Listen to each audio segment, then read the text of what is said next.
São Paulo, ele tem uma trinca, né? Então a gente tem que tratar alteridade, cultura, etnocentrismo e relativismo cultural. A gente já passou por alguns desses temas, né?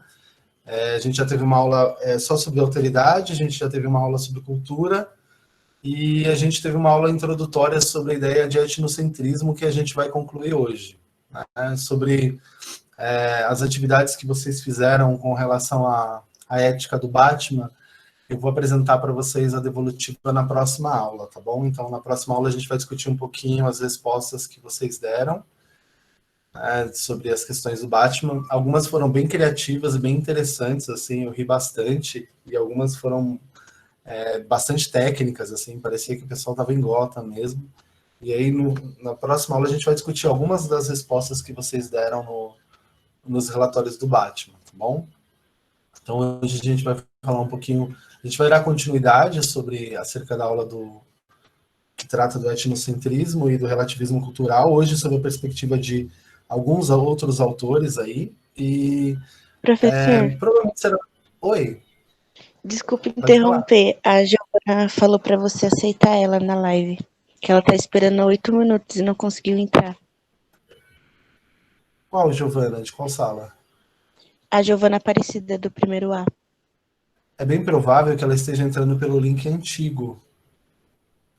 Você consegue pedir para ela... Vê com ela, por favor, se ela está entrando pelo outro link que eu enviei, porque o link antigo realmente travou. Muito eu obrigado, vou reenviar para ela. Obrigada. Muito obrigado. Então a gente vai finalizar, né? A gente vai concluir, nós vamos concluir essa aula de hoje tratando dessas questões últimas, né, relativas ao etnocentrismo e ao relativismo cultural. E aí a gente encerra esse tema. E aí vocês devem estar pensando, professor, mas por que o currículo insiste tanto, né, nesse tema, e por que esse tema ele ocupa tantas aulas? Isso acontece, sobretudo, porque no segundo ano a gente vai tratar algumas questões de ética, né, que a gente chama de ética moderna, a partir desse livro aqui, ó, Elementos de Filosofia Moral. E aí o que acontece? Dentro desse contexto, né, a partir desse contexto, é muito interessante ter claro, né, saber claramente o que é etnocentrismo, o que é cultura, o que é alteridade, para vocês conseguirem pensar numa concepção de ética que seja moderna, né? Porque aquela ética que a gente apresentou para vocês, que eu apresentei para vocês, a partir do contexto do Batman, né, a partir do contexto de Gotham City, ela é uma ética antiga, né? É complicado falar isso, mas ela é uma ética grega, né? E ela tem ali pelo menos 2.400 anos em que ela foi pensada. É claro que ela continua sendo válida, né? Porque essas questões morais, elas não têm um progresso, então elas podem discutir, a gente pode usá-las para discutir sem que isso traga nenhum tipo de dano, mas é importante a gente conhecer a ética moderna. Então, para a gente discutir questões éticas, a gente primeiro precisa estabelecer alguns elementos, sobretudo de respeito. Então, eu preciso respeitar a cultura do outro até para eu poder, em alguma medida, tratar eticamente os problemas que surgem, tá? Então, essa insistência do currículo, sobretudo do currículo de sociologia, para a gente tratar essa questão do etnocentrismo e do relativismo cultural, ela está muito ligada à percepção do outro, né? Entender por que o outro age como age, para então propor uma média ética, um conceito ético que não seja agressivo para nenhum dos lados, tá? Então, eu vou apresentar alguns elementos, né? Esse é o texto disparador, esse texto disparador ele já apareceu em outros momentos, então eu não farei necessariamente a leitura, mas eu vou explicar basicamente o que é o conceito, né, a partir da sua etimologia, né? Então, etno vem de etnia, né? Quando a gente pensa, por exemplo, em algumas questões relacionadas à etnia, a gente entende que não existem raças, né? A raça humana, ela é uma só. E o que define as etnias é a linguagem, é a cultura, é uma certa ancestralidade. Então, modernamente, quando a gente vai fazer a distinção, a gente não fala de raças, né? Ah, ele é dessa raça, ele é daquela raça. A gente fala de etnia. E cada sujeito pertence a um grupo social e esses grupos sociais reverberam e desagam em certas etnias, que tem um contexto histórico, uma linguagem, uma cultura. E aí, quando a gente fala de etnocentrismo, se a gente for fazer o que a gente chama de etimologia, que é estudar a origem da palavra, a palavra em si ela já se revela, né? Então, etno vem de etnia, e centrismo, obviamente, vem de centro. Então, seria colocar uma etnia no centro e julgar todas as outras a partir dessa etnia. Dá para dar alguns exemplos para vocês aqui, né? Então, se a gente for pensar, por exemplo, no neocolonialismo e no imperialismo europeus, né, a partir no século XIX e XX, a gente consegue perceber essa noção etnocêntrica. Então, por exemplo, quando houve uma divisão da África, né? Provavelmente o professor Ari já deve ter conversado isso com vocês, ali naquela conferência de Berlim, que as principais potências europeias elas dividem a África em territórios, né? Como se a África não fosse um lugar já ocupado, né? Como se fosse um lugar vazio, eles dividem ali.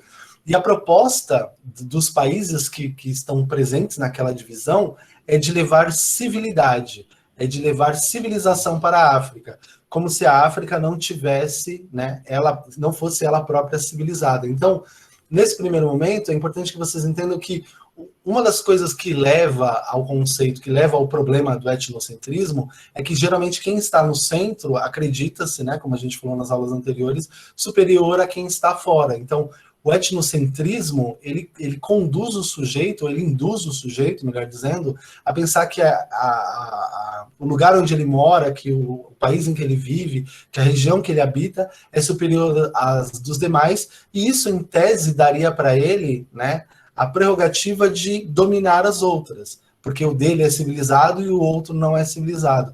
E a gente precisa fazer uma pergunta, né, antes de a gente começar a aula, que é o seguinte: o que é ser civilizado e quem determina o que é civilizado ou não?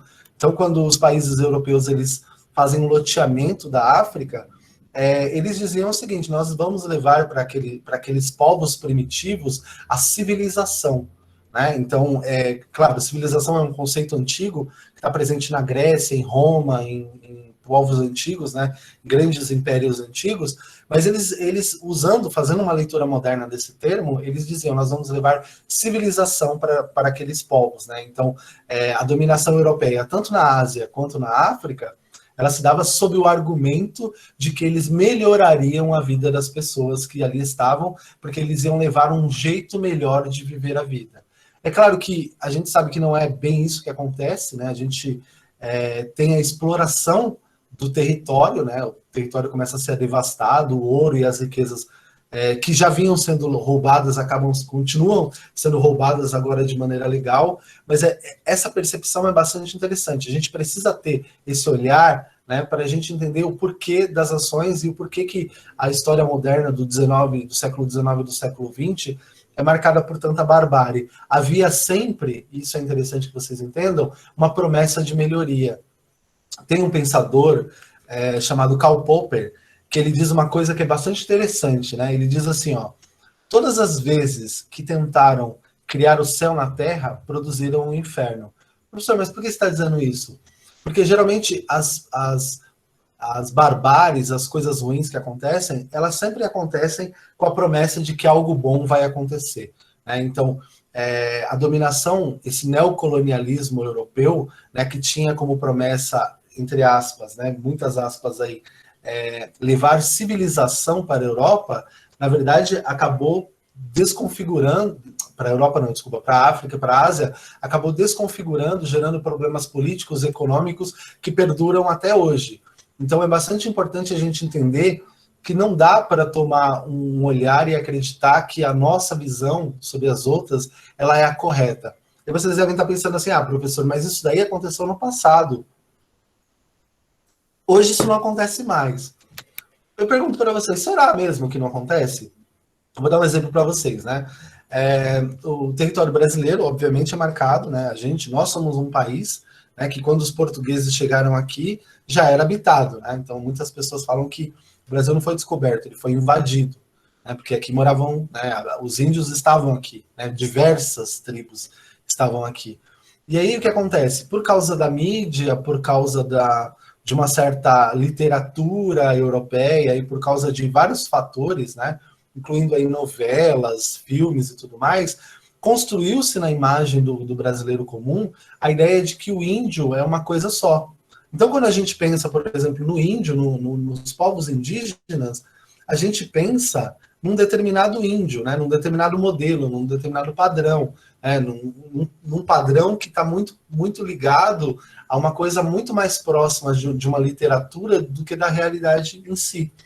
E aí, quando a gente vê, por exemplo, um índio com a camisa de um time de futebol, ou um índio falando num celular, ou um índio fazendo alguma coisa que, entre aspas, seria do homem branco, a gente fala, ele não é índio, porque ele tá com celular. Ele não é índio porque ele tá com a camisa do Corinthians. Ele não é índio por causa disso, por causa daquilo. Percebam, senhores, a gente começa a determinar os padrões e começa a julgar o outro a partir dos nossos próprios padrões, como se nós tivéssemos o critério correto do que é índio. Então, eu não sou índio, mas eu sei muito mais do que é ser índio do que o próprio índio. Então, se o índio está usando um celular, se o índio está com a camisa de um clube de futebol, ele não pode fazer porque índio tem que andar sem camisa e não pode usar o celular. Então percebam, essa noção de julgamento, essa noção de determinar os padrões do outro, ela não está só na Europa do século XIX e do século XX. Essa noção, ela continua presente, incrivelmente, mesmo nos dias atuais. Né? Isso serve para o índio, serve para o árabe também. Então, quando a gente está falando de alguém de origem árabe, a gente já imagina ali um estereótipo na nossa cabeça. Então, se a pessoa ela não usa um turbante, se a pessoa ela não tem ali a indumentária que a gente está acostumado a ver, a gente já fala, mas ele não é, porque ele não faz. Percebam, senhores, a gente começa a estabelecer critérios para que o outro seja não o que ele quer e pode ser, mas o que a gente estabeleceu que ele deve ser.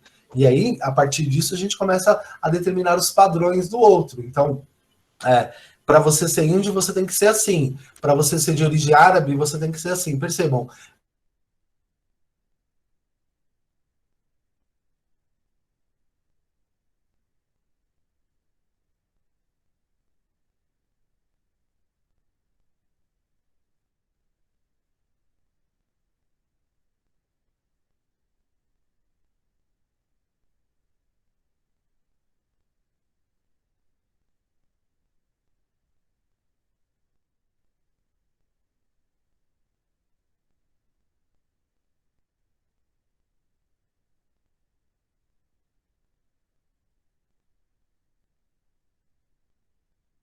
Um conceito.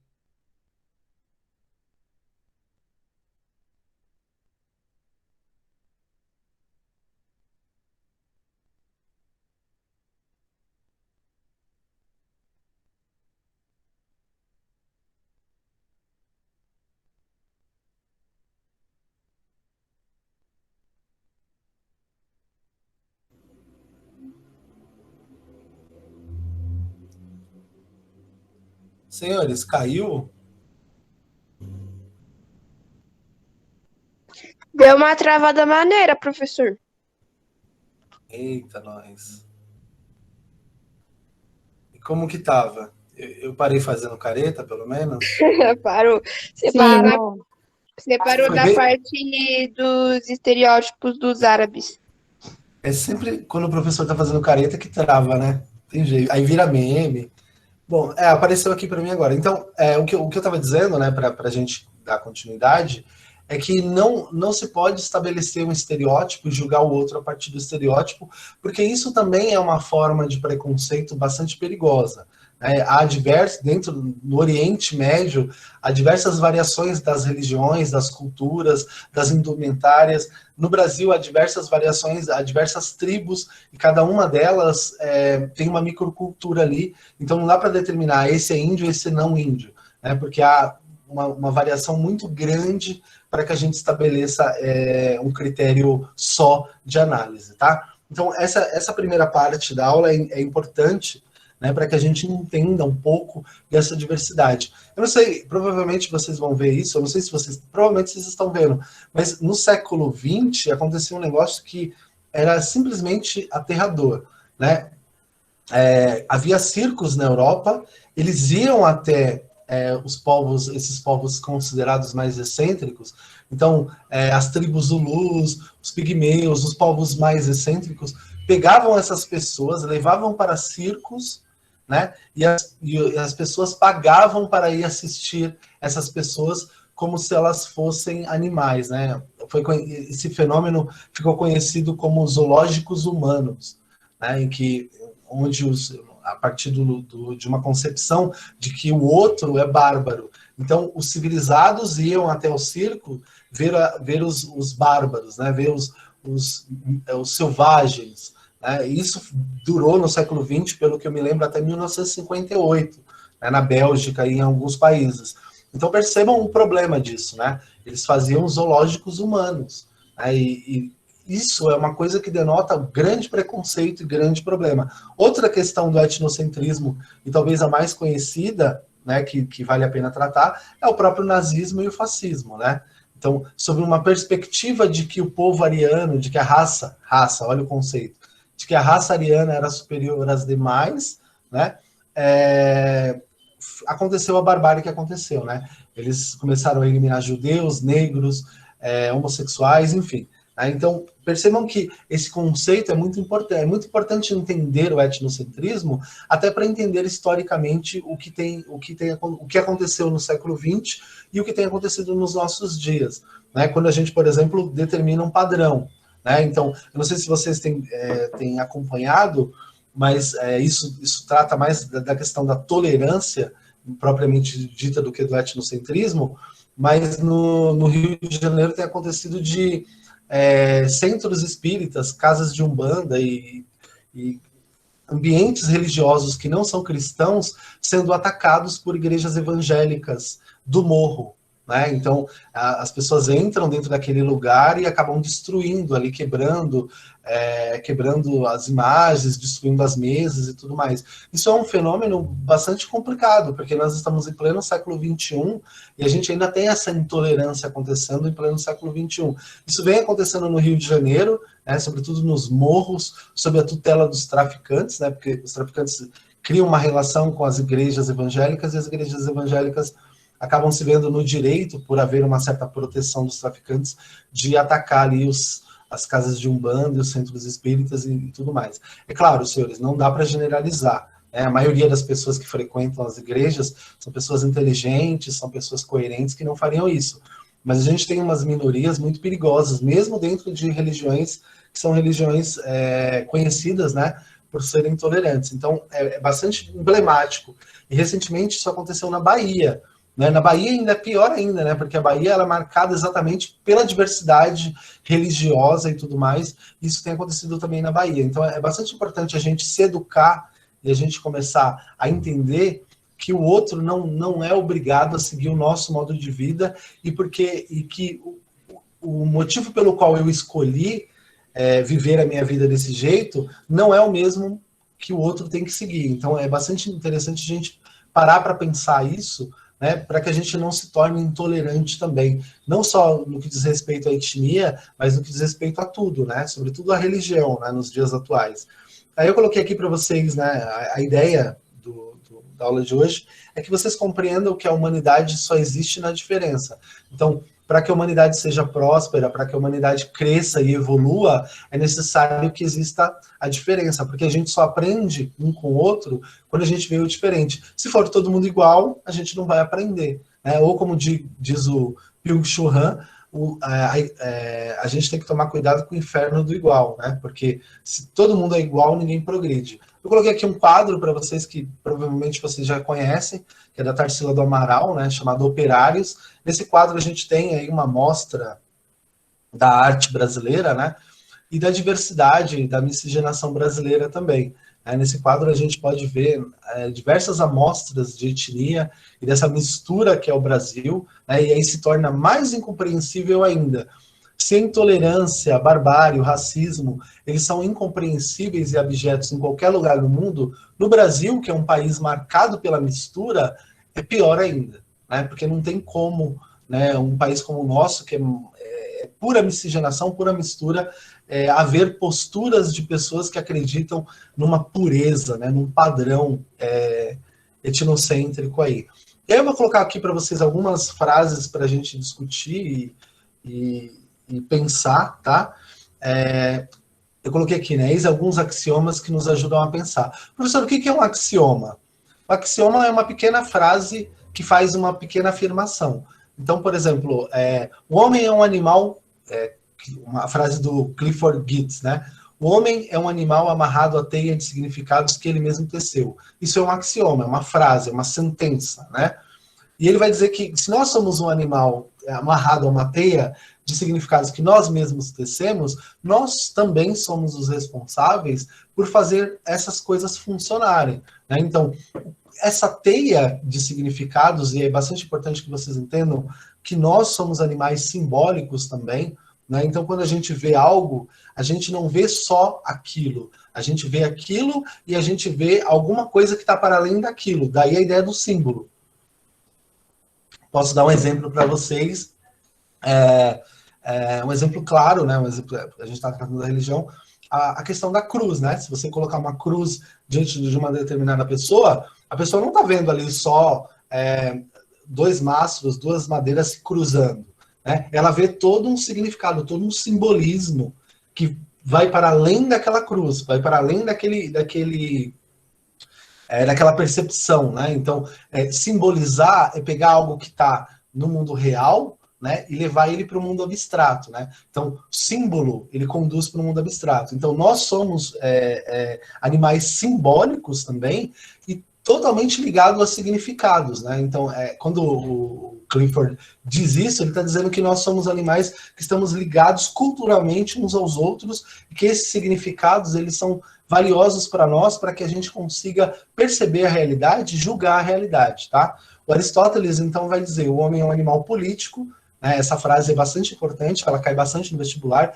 eu já a trouxe na primeira aula. Isso quer dizer que o homem é um animal que vive na cidade, né? Porque a polis, político vem de polis, né? A palavra grega. Então o homem é um animal que se relaciona na cidade, e a cidade, como a gente viu na aula anterior, é o lugar onde o homem consegue, né? A sociedade é o lugar onde o homem consegue desenvolver todas as suas potencialidades. O Tomás de Aquino, que é um pensador que estudou Aristóteles, ele vai dizer que o homem é um animal social. Então, é um pouco além, né? Ele vai dizer, não é necessário estar na cidade.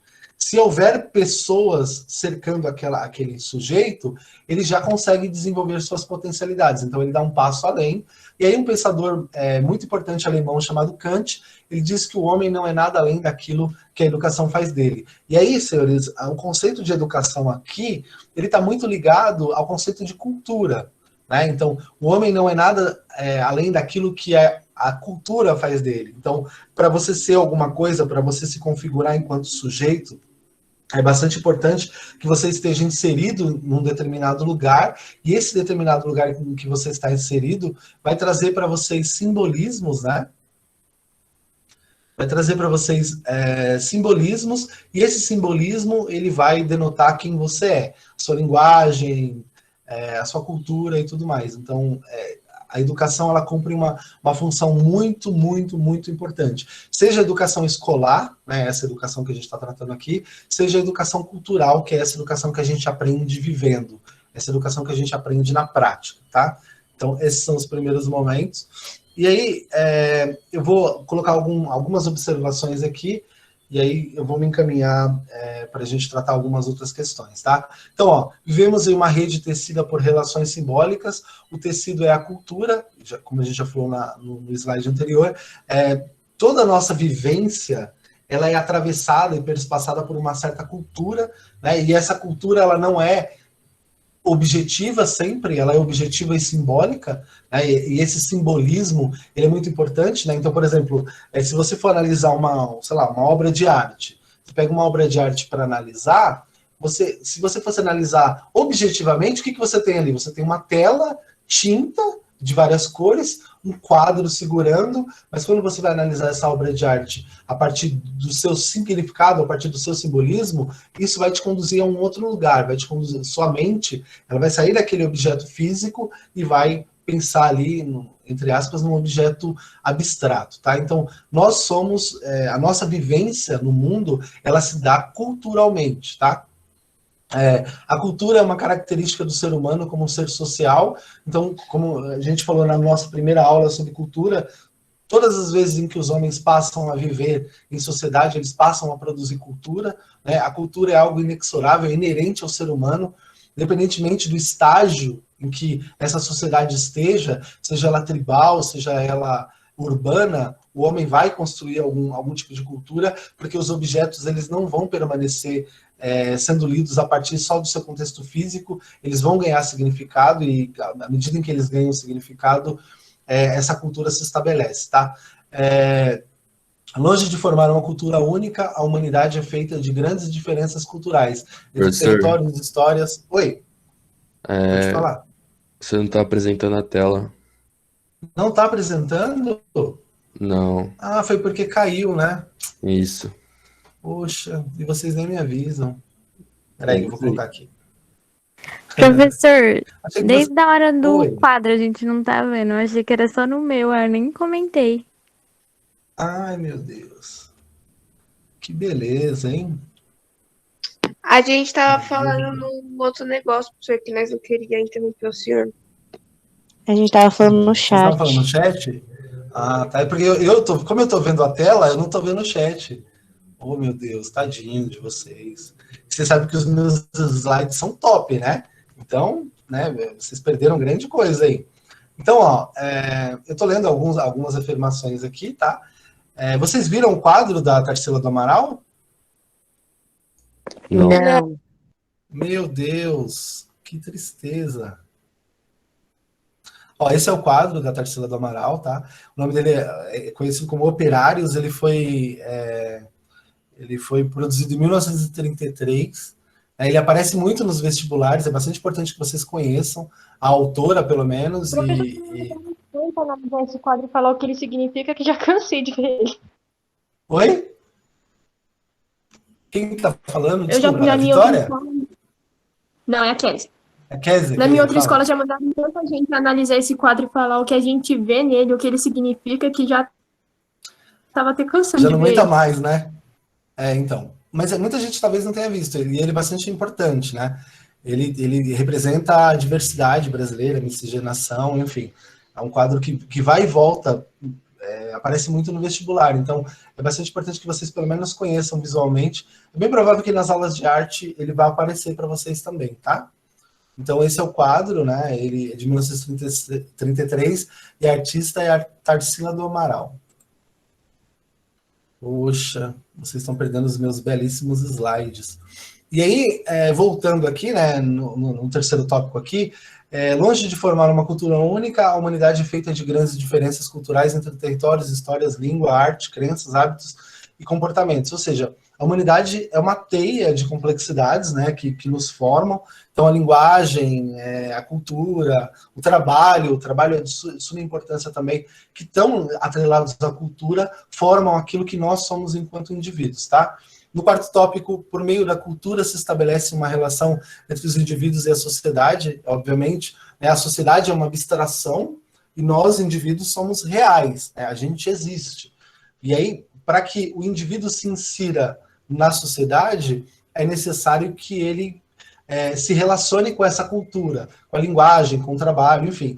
A Hannah Arendt, ela vai dizer uma coisa bem interessante, né? Ela vai dizer que o homem nasce duas vezes, né? E ela não está falando de religião. Ela fala que você nasce biologicamente, e depois ela vai dizer que você nasce socialmente.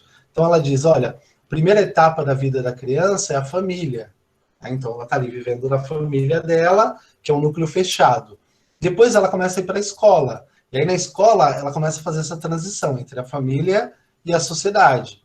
E depois ela vai para o mercado de trabalho. E aí ela já está inserida socialmente. Então ela vai dizer, por meio da linguagem, do trabalho, dos hábitos e dos costumes, a gente se insere na sociedade, nessa abstração social, e nós nascemos outra vez. Então, quando você consegue encontrar sentido e significado na sua relação social, segundo a Hannah Arendt, você nasceu de novo, né? Você agora é um sujeito autônomo, tá?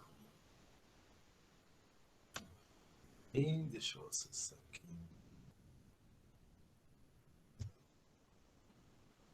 Hoje nós estamos com 46 alunos, é bem provável que seja o nosso recorde, quarto bimestre batendo aí, né? E aí eu trouxe uma definição do Spengler aqui, que ele diz uma coisa bem interessante, aí a gente vai para a próxima tirinha, e isso fica bastante claro. Ele diz assim, ó, cada cultura tem seu próprio critério, cuja validade começa e termina com ela. Não há moral humana universal. O que ele está dizendo? Ele está dizendo o seguinte, os valores de uma sociedade, eles operam dentro daquela própria sociedade. Quando você tira esse valor e leva para um outro lugar, daí a ideia do relativismo cultural, né? O relativismo cultural é basicamente isso, é você aceitar que a sua cultura e a cultura do outro, elas estão em contextos diferentes e elas têm um valor igual, porque não dá para você julgar e criar uma ordem hierárquica para isso. E aí o Spengler vai dizer isso, né? Não há uma moral humana universal.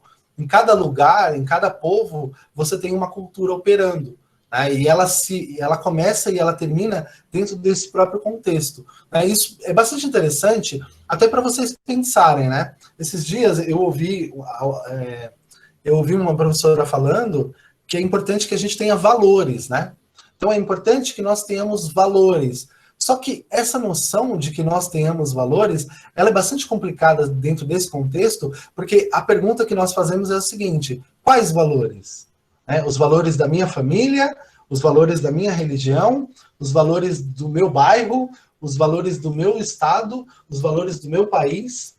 Então percebam, não existem valores universais. Embora a gente a gente tente tomar essas ideias como se elas existissem, elas são extremamente relativas, né? Então, sei lá, em determinados lugares, por exemplo, vamos pensar no contexto da Índia, né? Na Índia, a vaca é um animal sagrado, né? Então, se a vaca é um animal sagrado, a relação daquele povo com aquele animal é extremamente diferente da relação do brasileiro com a vaca, com o boi, com o gado, né? Então percebam, senhores, o Brasil é o país, inclusive, que mais mata gado, que mais abate gado no mundo. Então existe uma relação diferente entre a Índia e o gado, e a vaca e o gado, e o Brasil e o gado. Então são elementos culturais. Então, se a gente for pensar em valores, né, a gente tem um problema aí. Né? Porque quais valores? Vamos tratar os animais segundo os nossos valores.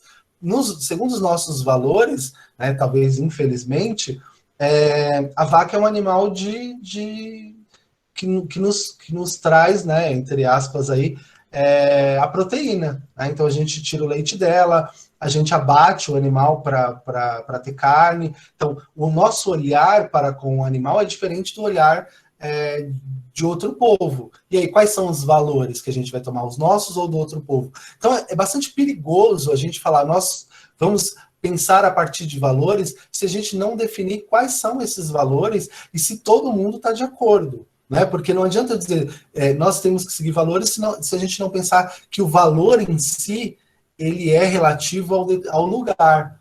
Então, por exemplo, a gente pode pensar, por exemplo, vou dar um exemplo mais prático e político aqui. No Brasil, a gente tem como costume, né, até um costume político, ter muitos feriados. Tem país que tem um feriado por ano, 2 feriados por ano no máximo. E aí? Né? Quem é mais trabalhador que quem? Qual é o melhor país, eles ou nós? Eles trabalham mais. Mas a gente descansa, a gente se diverte. Então a gente é melhor que eles. Não, eles são melhores que a gente. É importante a gente parar para pensar e entender que é muito difícil julgar o mundo a partir desse olhar, né? Senão a gente acaba recorrendo ou incorrendo aos preconceitos. Aí eu trouxe uma tirinha, não sei se vocês conseguem visualizar a tirinha, mas ela é bastante interessante, né? Então você tem o pai e o filho conversando, e aí o pai diz assim: Hamlet, existem apenas 2 tipos de pessoas nesse mundo: navegantes e não navegantes. E aí o filho pergunta, o Hamlet pergunta, de acordo com quem, papai? E aí o papai dele responde, com os navegantes. Percebam, senhores? Essa tirinha, ela exemplifica a questão, né? Então, o pai está dizendo ali para o filho, só tem 2 tipos de pessoas no mundo. Legal, pai, quem disse isso? Foi um desses 2 tipos. Então a gente percebe, é claro, é uma tirinha, tem humor, tem vários fatores aí, mas a gente percebe aí, incrustado nessa questão, o preconceito, né? Porque se eu sou navegador, eu vou dizer, existem nós, né, os navegadores, e existem os outros que não são navegadores. Então, divide-se o mundo em dois, né? Então, tem o certo e tem o errado. Quem diz quem é o certo e quem é o errado?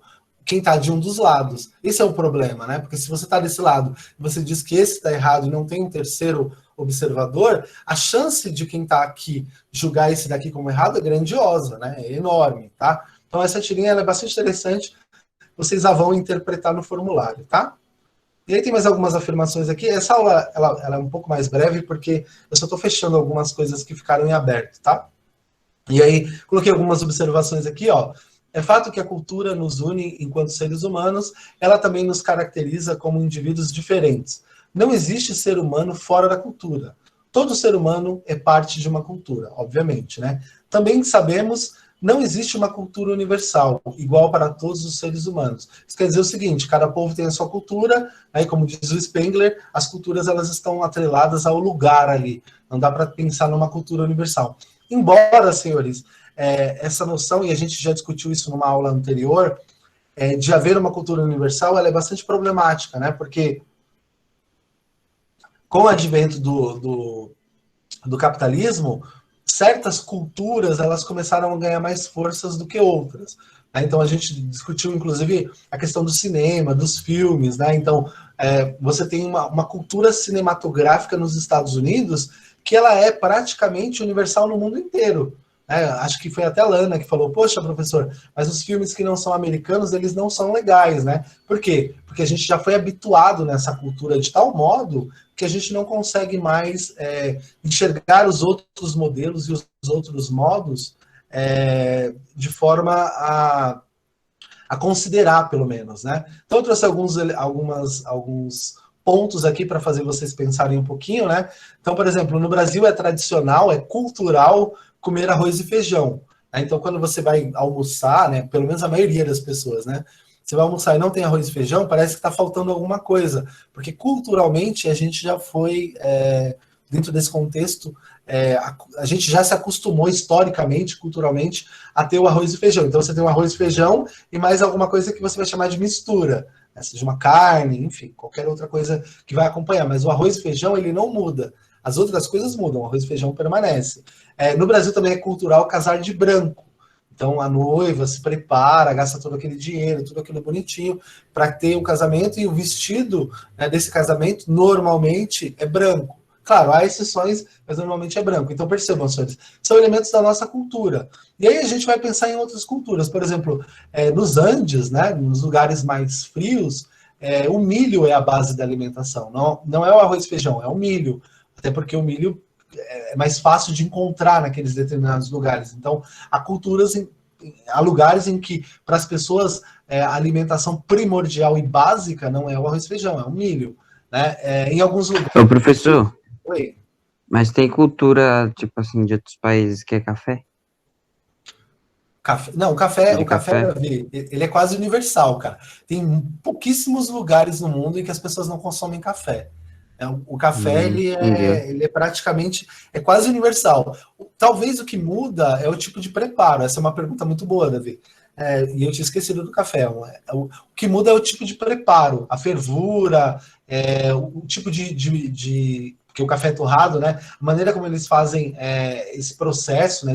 A manufaturação do café, mas o café ele é quase universal. Há pouquíssimos lugares em que o café não é... O café e o chá, né? Até porque o café também é um tipo de chá, o café e o chá eles não estão presentes, né? Claro, muda de um lugar para o outro. Então, por exemplo, dizem, né, que o café árabe é o melhor do mundo, né? Sobretudo o café libanês, né? Dizem que o café no Líbano é o melhor do mundo. Eu já tomei, assim, é gostoso, mas eu não sei se é porque eu estou acostumado com café brasileiro, né? Eu não achei tão bom assim, mas é uma questão de gosto. Assim como a cerveja também, a sopa, né? São alimentos que estão mais disseminados por aí. Mas alguns alimentos, eles estão muito ligados à capacidade agrícola do lugar. Né? Então, por exemplo, em determinados lugares muito altos, não dá para você plantar determinados alimentos. Então, aquele povo vai se acostumar com o alimento que o solo permite que tenha, né? Então, por exemplo, milho, enfim, determinados alimentos, cada lugar vai estar muito ligado à sua capacidade agrícola, né? E pecuária também. Né? Então, isso acontece muito. Eu não sei, talvez isso sirva para vocês pensarem, mas é interessante pensar que quando houve, né, a reforma protestante, houve uma cisão entre as igrejas, né? A igreja católica acabou se separando da igreja protestante. A Suíça, né, ela virou uma espécie de Roma, só que protestante, Roma dos evangélicos, digamos assim. Né? E o que acontecia? Quem ia morar na Suíça, em Genebra, sobretudo, eram os evangélicos mais radicais. E muitos desses evangélicos, eles tinham sido católicos nos países em que eles estavam, e eles se converteram ao protestantismo. E eles eram ourives, né? Eles faziam santinhos, eles faziam imagens e tudo mais. Quando eles vão viver tentando fugir, porque eles tinham se convertido na Suíça, lá na Suíça eles não podiam construir santinhos, porque era um país protestante que não tolerava, né? Imagens e tudo mais. Esses ourives que faziam trabalhos manuais, eles começaram a fazer mecanismos, né? Então eles faziam utensílios para casa, eles começaram a produzir pequenas engrenagens para relógio.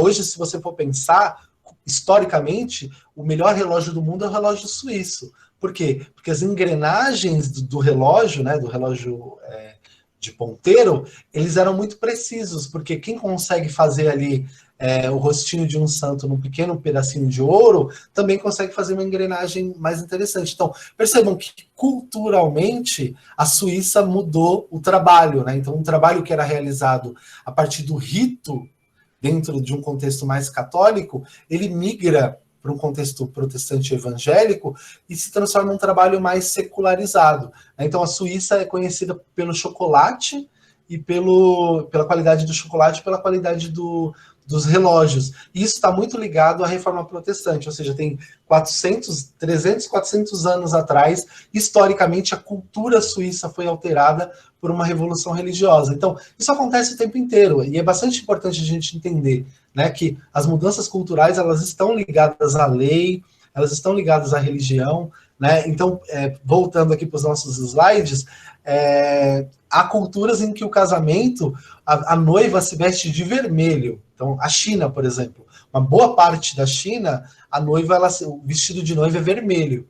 Na nossa cabeça, isso é muito estranho, né? Porque a gente está acostumado culturalmente a vislumbrar o vestido branco. E aí você, vestido vermelho, né? O que significa? Né? Mas não tem um significado propriamente a partir do nosso olhar. Porque se a gente for analisar as cores, para nós as cores têm um significado. Para eles, as cores têm outro significado.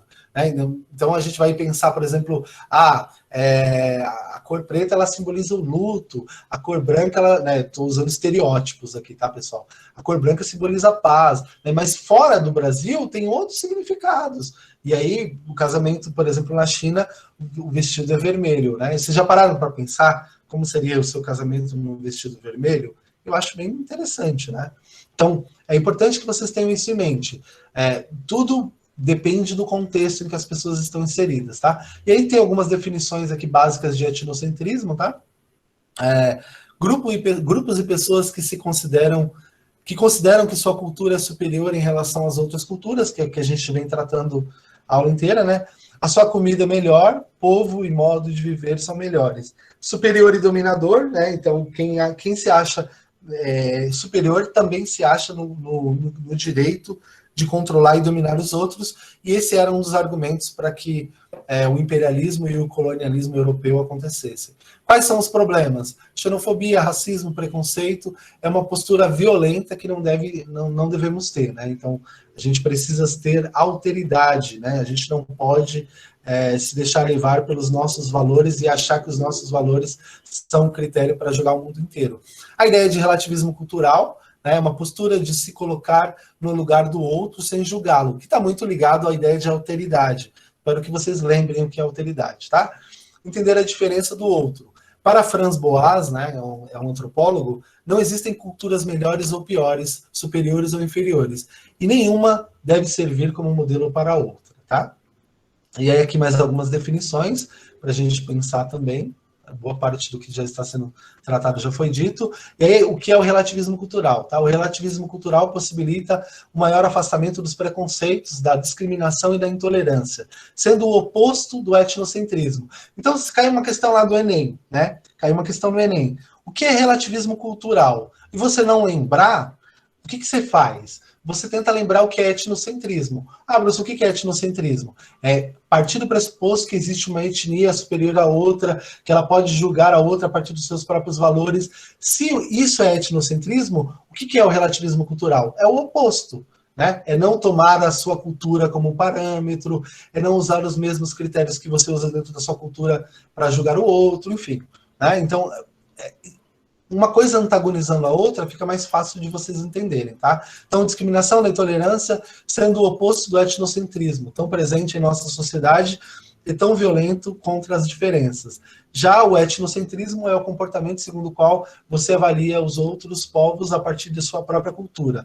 O problema do etnocentrismo é que ele não nos permite compreender como os outros pensam, já que de antemão eu julgo os outros conforme os meus padrões, de acordo com os valores e as ideias partilhados pela minha cultura. Para os relativistas, é impossível afirmar que exista apenas uma concepção de bom, belo, gostoso, de uma maneira que seja universal, para todas as culturas e não seja violenta com a diversidade. Então, o que é bom, o que é belo, o que é saboroso, né, está muito ligado aos paladares e aos gostos dos indivíduos, tá? E aqui, senhores, essa parte é interessante a gente pensar. O Levi Strauss, que também é um antropólogo importante, um sociólogo, ele vai propor para nós o que ele chama de metáfora do trem. Tá? Então ele vai dizer o seguinte: cada cultura é um trem. Então imagina, o Brasil é um trem, Paraguai é um trem, China é um trem. E aí a gente está dentro do trem olhando pela janela. A gente vê o que está dentro do trem. O que está dentro do trem e a gente está vendo é a nossa cultura. O que a gente está vendo pela janela são as culturas dos outros. E aí ele usa essa metáfora, ele vai dizer o seguinte: tem hora que os dois trens saem juntos, né? Depois eles se dividem, mas eles saem juntos. Quando eles saem juntos na mesma velocidade, quem está olhando pela janela consegue enxergar melhor o que está acontecendo dentro do outro trem. Porque você também está vendo a janela lá, né? A janela de lá também está aberta e você está vendo. Né? Então você consegue ver. Então, numa mesma velocidade, você consegue perceber o que está acontecendo no outro lugar. Só que, de repente, um dos trens começa a ir mais rápido. Né? E aí você já não consegue mais perceber o que está acontecendo. A sua percepção do outro trem, ela é parcial.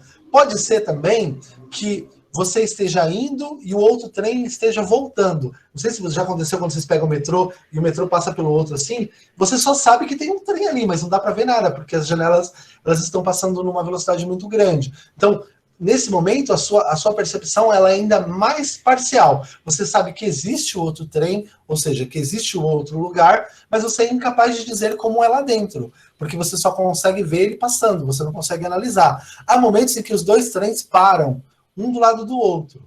E aí, quando esses dois trens param, você consegue visualizar exatamente o que está acontecendo lá dentro. E aí, o Levi Strauss ele vai dizer o seguinte: esse é a mesma coisa que acontece na nossa relação com as culturas. Né? O tempo inteiro a gente está sendo ou antagonizado por culturas que passam rapidamente, ou a gente está caminhando numa mesma velocidade que outro trem, mas de repente esses dois trens se separam, vai cada um para um lugar. Essa é a metáfora que ele usa, que eu acho que é bastante precisa para a gente entender. Né? Quem está dentro do trem conhece muito bem o ambiente do trem, né? Conhece muito bem aquele ambiente, mas é muito difícil para você dizer o que está acontecendo dentro do outro trem.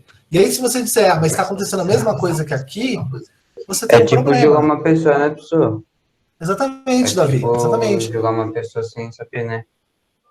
Exatamente, essa é a ideia, né? Então, é claro, você pode imaginar o que está acontecendo dentro do outro trem, mas você não vai saber, porque cada lugar tem as suas especificidades. Pode ser que tenha um cara tocando violão dentro do outro trem, e você nunca vai saber, porque o cara não está num lugar em que você consegue visualizar. Pode ser que o outro trem ele esteja vazio, né? Mas como ele passou muito rápido por você, você achou que tivesse alguém ali. Então, é bastante importante, né, usando essa metáfora do trem do Levi-Strauss, a gente parar para pensar como se cada trem fosse um lugar, né? Então eu sei o que está acontecendo dentro do meu trem, mas é muito difícil eu julgar o outro imaginando que o que está acontecendo dentro do trem do outro é a mesma coisa que está acontecendo dentro do meu trem, porque cada trem é específico, cada trem tem as suas características, tem a sua velocidade, vai para um determinado lugar, volta de um determinado lugar, às vezes o trem vai mais rápido, às vezes o trem vai mais devagar, mas todos eles têm o mesmo valor, todos eles cumprem uma mesma função, que é conduzir as pessoas em alguma direção,